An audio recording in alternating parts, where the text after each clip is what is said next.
ಅತಃ ಪೂರ್ಣಂ ಜಗತ್ಪ್ರಾಣಾನ್ ಸಂಸ್ಕೃತಂ ಸಂಸ್ಕೃತಿಂ ಗುರುಂ ಕೃಷಿಕಂ ಸೈನಿಕಂ ಗಾಂಚ ವಂದೇ ಭಾರತಮಾತರಂ.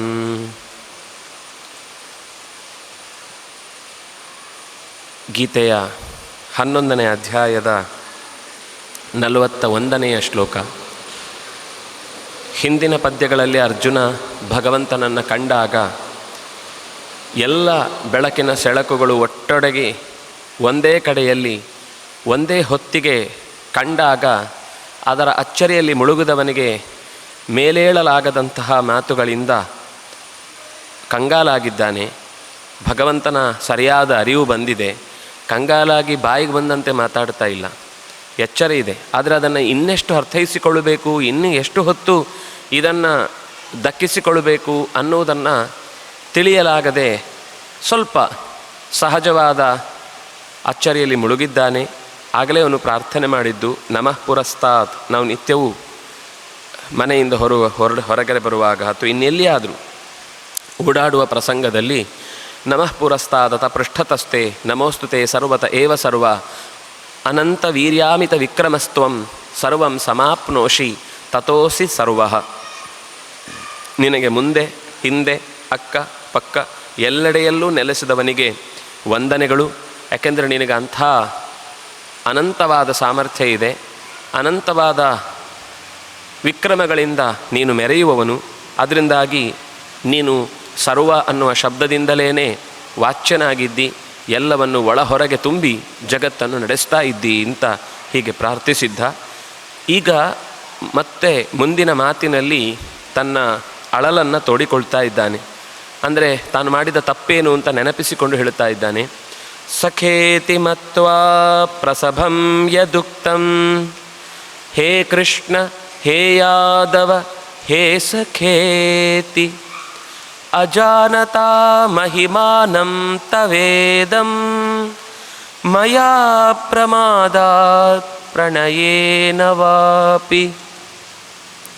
ಸಖೇತಿ ಮತ್ವ, ನಿನ್ನನ್ನು ಗೆಳೆಯ ಅಂತ ತಿಳ್ಕೊಂಡು ಗಡಿಬಿಡಿಯಿಂದ ದುಡುಕಿನಿಂದ ಏನೇನೋ ಹೇಳಿಬಿಟ್ಟಿದ್ದೇನೆ. ಯತ್ ಉಕ್ತಂ, ನಿನ್ನನ್ನು ಗೆಳೆಯ ಅಂತಂದುಕೊಂಡು ಏನೋ ಬಾಯಿ ತಪ್ಪಿ ಆಡಿದ ಮಾತುಗಳಿಂದ ನಾನು ನಿನ್ನನ್ನು ನೋಯಿಸಿದ್ದೇನೆ.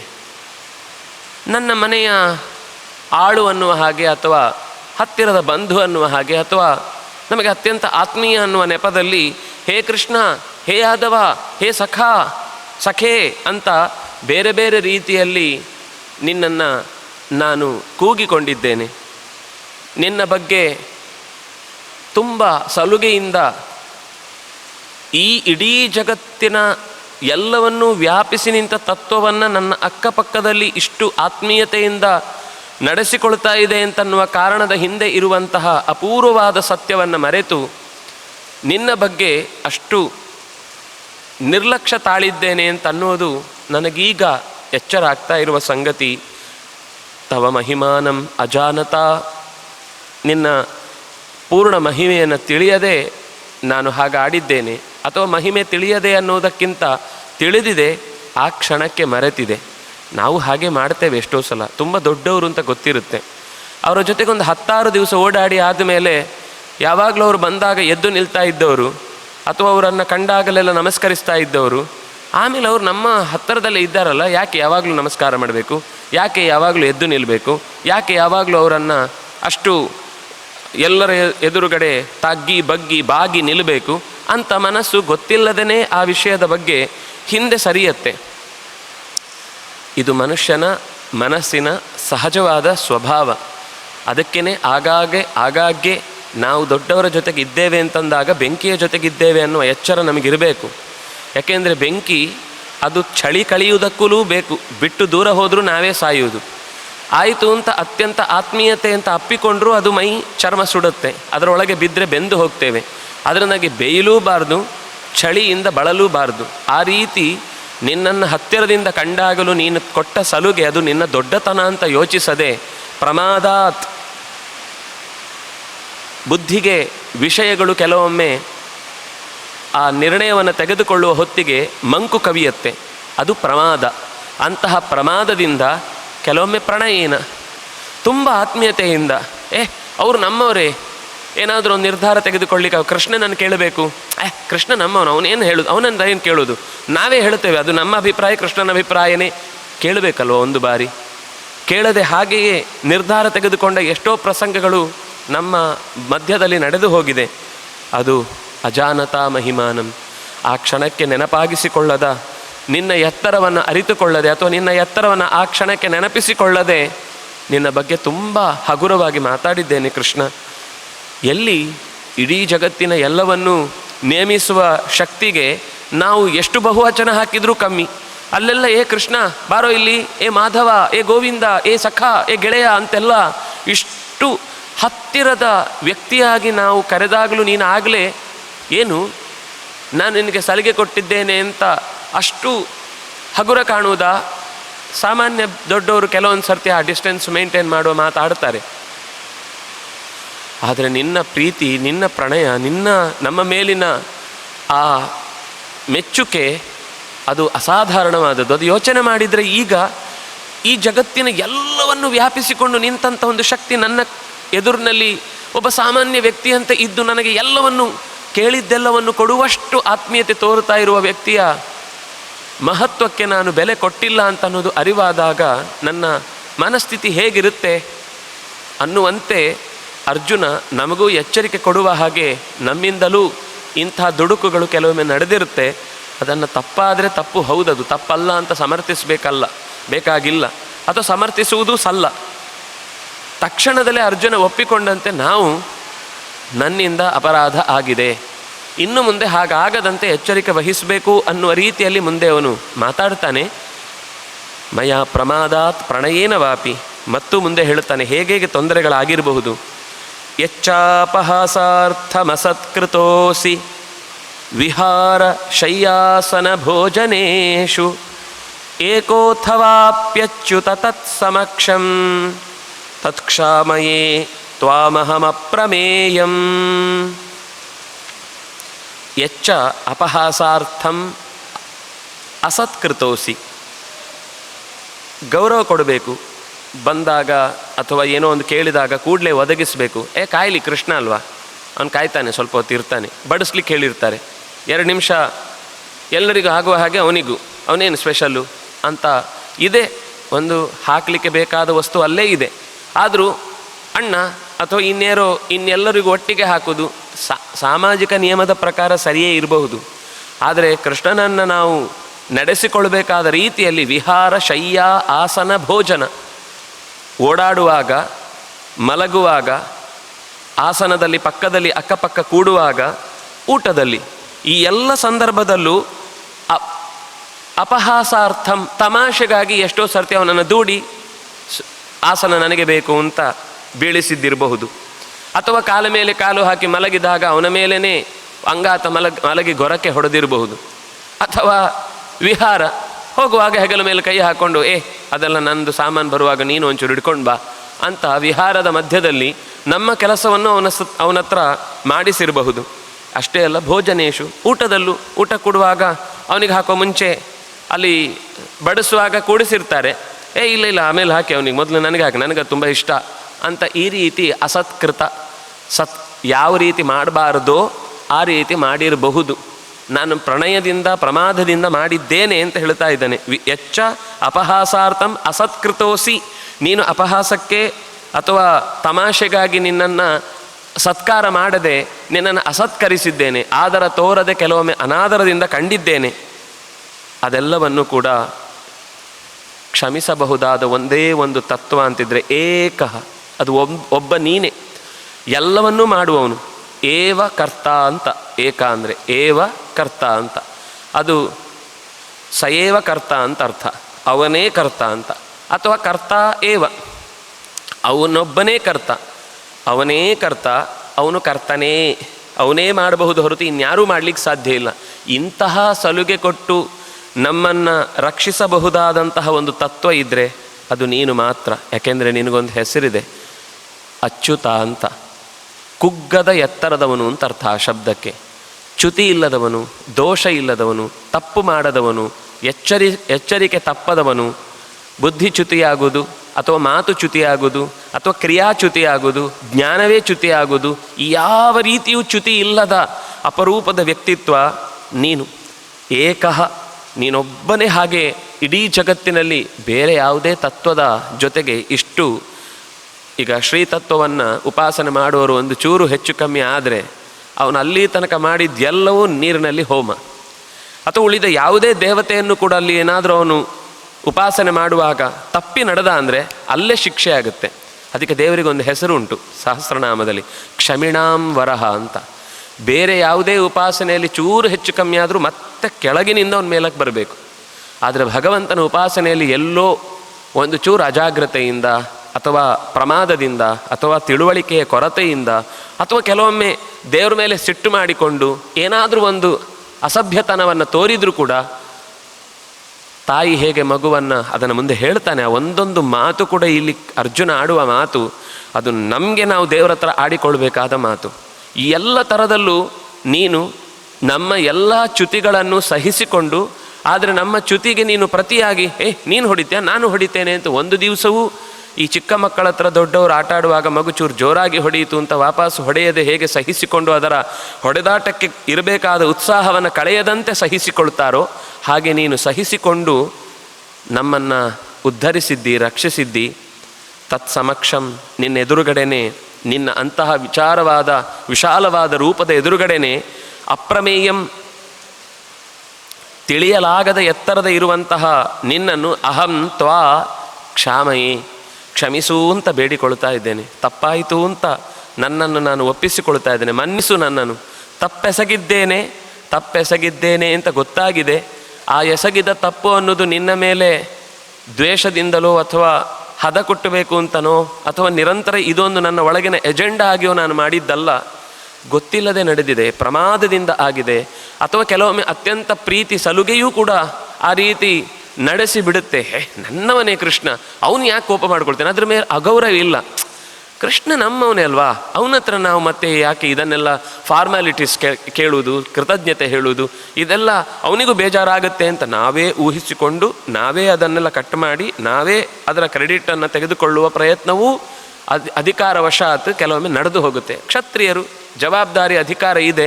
ಕೃಷ್ಣ ಎಲ್ಲೂ ಕೂಡ ಯಾವತ್ತೂ ಕೂಡ ಅಧಿಕಾರ ಚಲಾಯಿಸುವ ಸೀಟಿನಲ್ಲಿ ಕೂತವನಲ್ಲ. ಹಾಗಾಗಿ ಅಧಿಕಾರದ ದೃಷ್ಟಿಯಿಂದ ಕ್ಷತ್ರಿಯ ಧರ್ಮವನ್ನು ಪಾಲಿಸ್ತಾ ಇರೋರು ನಾವು ಅನ್ನುವ ಹಮ್ಮಿನಿಂದಲೂ ಕೆಲವೊಂದು ಬಾರಿ ಕೆಲವೊಂದು ಅಪಹಾಸಗಳು, ಅಸತ್ಕಾರಗಳು ನಡೆದಿರುತ್ತೆ. ಅದೆಲ್ಲವನ್ನು ಕೂಡ ಕ್ಷಾಮಯೇ, ಕ್ಷಮಿಸು ಅಂತ ಬೇಡ್ತೇನೆ ನಾನು. ಇಲ್ಲೊಂದು ಸಮಕ್ಷಂ ಅಂತ ಶಬ್ದವನ್ನು ಬಳಸಿ, ಸಮಕ್ಷ ಅಂದರೆ ಮುಂಭಾಗದಲ್ಲಿ, ನಿನ್ನ ಎದುರುಗಡೆ ಅಂತ. ನಾವು ಅದನ್ನು ಕನ್ನಡದಲ್ಲಿ ಬಳಸುವಾಗ ತಪ್ಪಿ ಸಮಕ್ಷಮ ಅಂತ ಹೇಳ್ತೀವಿ. ಅದಕ್ಕೆ ಸಮಕ್ಷಮ ಅನ್ನೋ ಶಬ್ದವೇ ಇಲ್ಲ ಎಲ್ಲೂ ಕೂಡ. ಅಕ್ಷದ ಮುಂದೆ, ಸಮ್ಯಕ್ ಎದುರುಗಡೆ, ನಿಮ್ಮ ಕಣ್ಣ ಮುಂದೆ. ಅಧ್ಯಕ್ಷಮ ಆಗುವುದಿಲ್ಲ. ಅಧ್ಯಕ್ಷ ಹೇಗೆ ಅಧ್ಯಕ್ಷಮ ಆಗುವುದಿಲ್ವ ಹಾಗೆ ಸಮಕ್ಷಮ ಆಗೋದು ಸಾಧ್ಯ ಇಲ್ಲ, ಸಮಕ್ಷ ಅಷ್ಟೇ. ಅಧಿ ಅಕ್ಷ ಅಧ್ಯಕ್ಷ, ಸಮ್ ಅಕ್ಷ ಸಮಕ್ಷ. ಅಲ್ಲಿ ಕಣ್ಣ ಮುಂದೆ ಅನ್ನುವ ಅರ್ಥದಲ್ಲಿ ಆ ಶಬ್ದದ ಪ್ರಯೋಗ ಇರುವಂಥದ್ದು. ನಾವು ಎಲ್ಲರೂ ಬಹಳ ಜನ ಹೀಗೆ ಪ್ರಯೋಗ ಮಾಡ್ತೇವೆ. ಅಂದರೆ ನಮ್ಗೆ ಆ ಶಬ್ದವನ್ನು ಬಳಸುವಾಗ ತಪ್ಪು ಬಳಸಬೇಕು ಅನ್ನೋ ಹಠ ಅಲ್ಲ, ಆದರೆ ತಪ್ಪು ಬಳಸ್ತಾ ಇದ್ದೇವೆ ಅಂತ ಗೊತ್ತಿಲ್ಲದೆ ಅದು ರೂಢಿಯಿಂದ ಎಲ್ಲರೂ ಹಾಗೆ ಬಳಸ್ತಾರಲ್ಲ, ಸರಿ ಇರುತ್ತೆ ಅಂತ ನಾವು ಅದರ ಅರ್ಥದ ಕಡೆಗೆ ಗಮನಿಸದೆ ಪ್ರಯೋಗ ಆಗಬಹುದಾದ ಕೆಲವು ತಪ್ಪುಗಳಲ್ಲಿ ಇದು ಒಂದು. ತತ್ ಸಮಕ್ಷಂ, ನಿನ್ನ ಮುಂದೆಯೇ ಅಪ್ರಮೇಯನೇ ನನ್ನನ್ನು ಕ್ಷಮಿಸು ಅಂತ ಹೀಗೆ ಅರ್ಜುನ ಕೇಳ್ತಾನೆ. ಮತ್ತು ಅತ್ಯಂತ ತಲ್ಲೀನನಾಗಿ ಮತ್ತು ಪ್ರಾರ್ಥನೆಯನ್ನು ಮಾಡ್ತಾನೆ. ಅದನ್ನು ಮತ್ತೆ ನಾಳೆಯ ಚಿಂತನೆಯಲ್ಲಿ ನಾವು ನೋಡೋಣ. ಇವತ್ತು ನಾವು 10ನೆಯ ಅಧ್ಯಾಯವನ್ನು ಪಾರಾಯಣ ಮಾಡುವುದಿದೆ, ಅದನ್ನು ಮಾಡಿ ಮತ್ತೆ ಮುಂದಿನ ಚಿಂತನೆಗೆ ಹೋಗೋಣ. ಶ್ರೀ ಭಗವಾನುವಾಚ ಭೂಯ ಏವ ಮಹಾಬಾಹೋ ಶೃಣು ಮೇ ಪರಮಂ ವಚಃ ಯತ್ತೇಹಂ ಪ್ರೀಯಮಾಣಾಯ ವಕ್ಷ್ಯಾಮಿ ಹಿತಕಾಮ್ಯಯ ನ ಮೇ ವಿದುಃಸುರಗಣಾಃ ಪ್ರಭವನ್ನ ಮಹರ್ಷಯಃ ಅಹಮಾದಿರ್ಹಿ ದೇವಾನಾಂ ಮಹರ್ಷೀಣಾಂಚ ಸರ್ವಶಃ ಯೋ ಮಾಮಜಮನಾದಿಂಚ ವೇತ್ತಿ ಲೋಕಮಹೇಶ್ವರಂ ಅಸಮ್ಮೂಢಃ ಸಮರ್ಥ್ಯೇಷು ಸರ್ವಪಾಪೈಃ ಪ್ರಮುಚ್ಯತೆ ಬುದ್ಧಿರ್ಜ್ಞಾನಮಸಮ್ಮೋಹಃ ಕ್ಷಮಾ ಸತ್ಯಂ ದಮಃ ಶಮಃ ಸುಖಂ ದುಃಖಂ ಭವೋ ಭಾವೋ ಭಯಂಚಾಭಯಮೇವ ಚ ಅಹಿಂಸಾ ಸಮತಾ ತುಷ್ಟಿಸ್ತಪೋದಾನಂ ಯಶೋ ಯಶಃ ಭವಂತಿ ಭಾವಾ ಭೂತಾನಾಂ ಮತ್ತ ಏವ ಪೃಥಗ್ವಿಧಾಃ ಮಹರ್ಷಯಃ ಸಪ್ತ ಪೂರ್ವೇ ಚತ್ವಾರೋ ಮನವಸ್ತಥಾ मद्भावा मानसा जाता येषां लोक इमाः प्रजाः एतां विभूतिं योगञ्च मम यो वेत्ति तत्त्वतः सोऽविकम्पेन योगेन युज्यते नात्र संशयः अहं सर्वस्य प्रभवो मत्तः सर्वं प्रवर्तते इति मत्वा भजन्ते मां बुधा भावसमन्विताः मच्चित्ता मद्गतप्राणा बोधयन्तः परस्परं कथयन्तश्च मां नित्यं तुष्यन्ति च रमन्ति च तेषां सततयुक्तानां भजतां प्रीतिपूर्वकं ददामि बुद्धियोगं तं येन मामुपयान्ति ते तेषामेवानुकम्पार्थमहमज्ञानजं तमः नाशयाम्यात्मभावस्थो ज्ञानदीपेन भास्वता। अर्जुन उवाच परं ब्रह्म परं धाम पवित्रं परमं भवान् पुरुषं शाश्वतं दिव्यमादिदेवमजं विभुम् आहुस्त्वां ऋषयः सर्वे देवर्षिर्नारदस्तथा असितो देवलो व्यासः स्वयं चैव ब्रवीषि मे सर्वमेतद्ऋतं मन्ये यन्मां वदसि केशव न हि ते भगवन् व्यक्तिं विदुर्देवानदानवाः स्वयमेवात्मनात्मानं वेत्थत्वं पुरुषोत्तम भूतभावनभूतेश देवदेव जगत्पते वक्तुमर्हस्य शेषेण दिव्या ह्यात्मविभूतयः याभिर्विभूतिभिर्लोकान् इमांस्त्वं व्याप्य तिष्ठसि कथं विद्यामहं योगिन् स्त्वां सदा परिचिन्तयन् केषु केषु च भावेषु चिन्त्योऽसि भगवन्मया विस्तरेणात्मनो योगं विभूतिं च जनार्दन भूयः कथय तृप्तिर्हि शृण्वतो नास्ति मे मृतम्।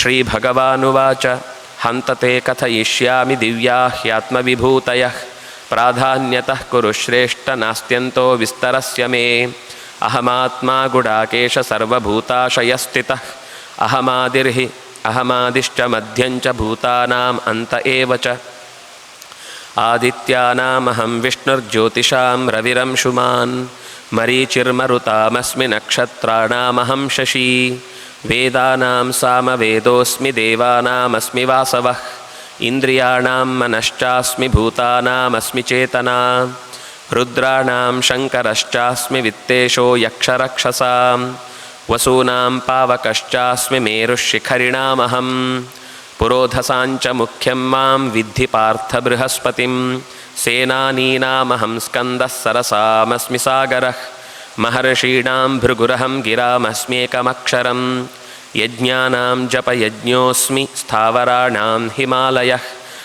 अश्वत्थः सर्ववृक्षाणां महर्षीणां च नारदः गन्धर्वाणां चित्ररथः सिद्धानां कपिलो मुनिः उच्छैश्रवसमश्वानां विद्धि माममृतोद्भवम् ऐरावतं गजेन्द्राणां नराणां च नराधिपम् आयुधानामहं वज्रं धेनूनामस्मि कामधुक् प्रजनश्चास्मि कन्दर्पः सर्पाणामस्मि वासुकिः अनन्तश्चास्मि नागानां वरुणो यादसामहं पितॄणामर्यमा चास्मि यमः संयमतामहं प्रह्लादश्चास्मि दैत्यानां कालः कलयतामहं मृगाणां च मृगेन्द्रोऽहं वैनतेयश्च पक्षिणां पवनः पवतामस्मि रामः शस्त्रभृतामहं जषाणां मकरश्चास्मि स्रोतसामस्मि जाह्नवी सर्गाणामादिरन्तश्च मध्यं चैवाहमर्जुन अध्यात्मविद्या विद्यानां वादः प्रवदतामहम् अक्षराणामकारोऽस्मि द्वन्द्वः सामासिकस्य च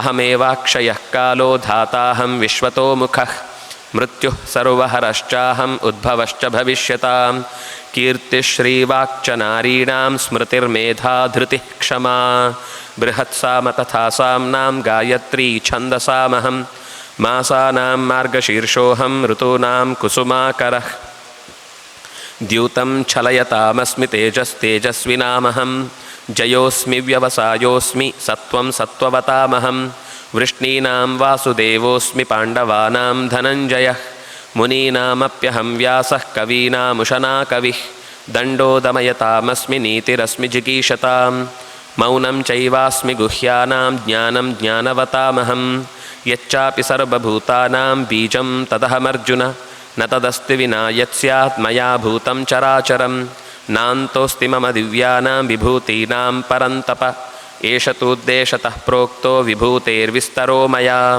यद्यद्विभूतिमत्सत्त्वं श्रीमदूर्जितमेव वा तत्तदेवावगच्छत्वं मम तेजोंशसम्भवम् अथवा बहुनैतेन किं ज्ञातेन तवानघ विष्टभ्याहमिदं कृत्स्नम् एकांशेन स्थितो जगत् इति 10मोऽध्यायः। अथ 11। श्रीकृष्णार्पणमस्तु।